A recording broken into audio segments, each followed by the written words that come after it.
31 ডিসেম্বরের দিন আমি বানিয়েছিলাম চিকেন মশালা, যেটা ভীষণ সুন্দর হয়েছিল খেতে। সেটারই আজকে পুরো রেসিপি তোমাদের সাথে শেয়ার করছি।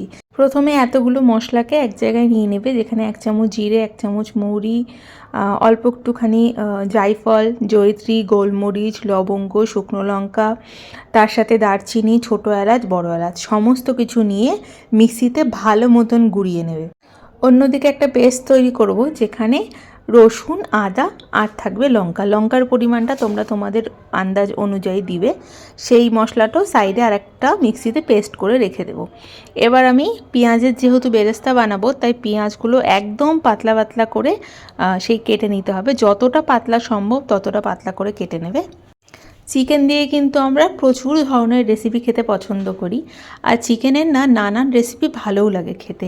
এই রেসিপিটা আমি ইউটিউবে দেখেছিলাম, তারপরে আমি তোমাদের সঙ্গে শেয়ার করছি। কিন্তু বিশ্বাস করো, এই রান্নাটা এতটা সুন্দর হয়েছিল খেতে, আমি ভাবতেই পারিনি। কারণ ইউটিউবে সব রান্না যে একদম পারফেক্ট হয় সেটাও কিন্তু না, আবার একদম বাজে হয় সেটাও না। কারণ আমি বেশিরভাগ রান্নাই কিন্তু সেখান থেকে আমার শেখা। খুব ভালো ভালো কয়েকজন শেফ আছে, যাদের রান্নাগুলো তুমি ফলো করে করলে একদম পারফেক্ট হবে। সমস্ত পেঁয়াজগুলো কুচি করে নিয়ে সাদা তেলের মধ্যে অনেকক্ষণ ধরে ভেজে নিতে হবে। ঠিক একদম যেন কড়াও না হয়, আবার হালকা হালকা লাল থাকা অবস্থায় কিন্তু বেরেস্তাগুলো নামিয়ে নেব। আমি মোটামুটি যা পেরেছি পেঁয়াজ সরু করে কাটা সেটাই করেছি, আর তোমরা যদি পারো তাহলে আরও পাতলা পাতলা করে পেঁয়াজের বেরেস্তাটা কেটো। মোটামুটি দেখো হালকা লাল লাল হয়ে গেছে, এই অবস্থায় কিন্তু আমি তুলে দেব। একটা প্লেটের মধ্যে ভালো মতন তুলিয়ে ঠান্ডা করার জন্য রেখে দেব। এর থেকে বেশি কড়া কিন্তু ভুলেও করবে না, কারণ এর থেকে বেশি কড়া করলে যখন এই বেরেস্তাটা আমি পেস্ট করব তখন তেতো হয়ে যাবে।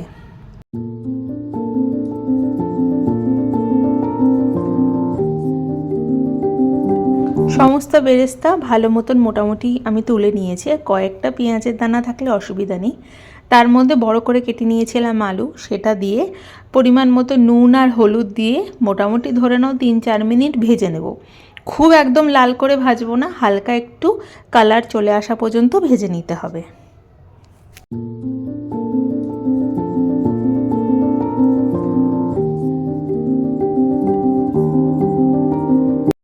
সমস্ত আলুগুলোকে মোটামুটি ভাজা হয়ে গেছে।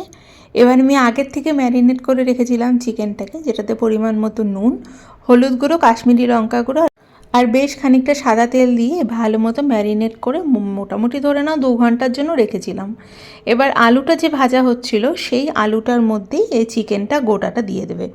হালকা একটু হাই ফ্লেমে ভালো মতন এদিক ওদিক করে সমস্ত কিছু ভেজে নিতে হবে। যখন মোটামুটি বেশ খানিকটা একটু হালকা হালকা ভাজা হয়ে গেছে, তখন 2 চামচ ভরে ভরে ধনে গুঁড়ো দেবে। আর এর মধ্যে তোমরা আবারও একটু কাশ্মীরি লঙ্কা গুঁড়ো অ্যাড করতে পারো যদি তোমাদের ইচ্ছে হয়। আর বাদবাকি তো আমি যখন ম্যারিনেট করেছিলাম তখন দিয়েছিলাম।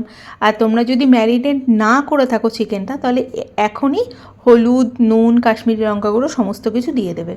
সমস্ত কিছু ভালো মতো মিশিয়ে দেওয়ার পর যে আমি পেস্টটা করে রেখেছিলাম আদা রসুন লঙ্কা, সেই পেস্টটা দিয়ে আবারও বেশ খানিকক্ষণ কষিয়ে নেবে খুব ভালো মতন।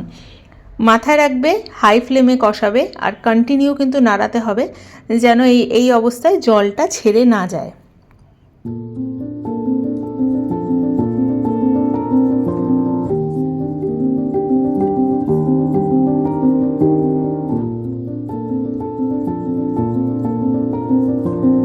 যখন সমস্ত কিছু ভালো মতন মোটামুটি ভাজা ভাজা হয়ে গেল, তখন যে সিক্রেট মশলাটা তৈরি করে রেখেছিলাম আগে, সেই গোটা মশলাটা দিয়ে দেবে। আমি এখানে 1 কেজি মোটামুটি ধরে নাও 200-300 মাংস ছিল, তার অনুযায়ী কিন্তু সমস্ত মশলার কোয়ান্টিটিটা আমি নিয়েছি।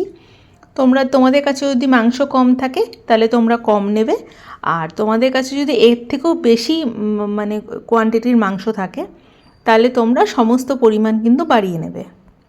এবার সেই মশলাটা দিয়ে আবারও খুব ভালো মতন সমস্ত কিছুকে কষাতে হবে।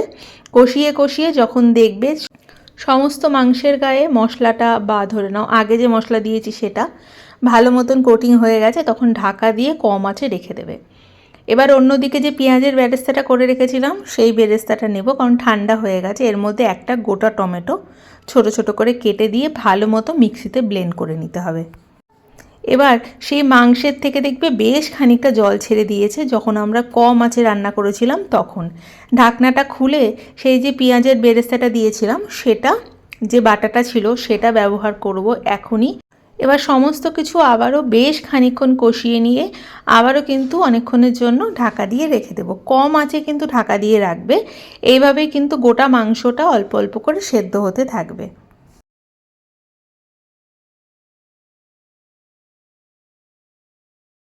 চলো মাংসটা এখানে হতে থাক, অন্যদিকে আর একটা জিনিস তৈরি করি।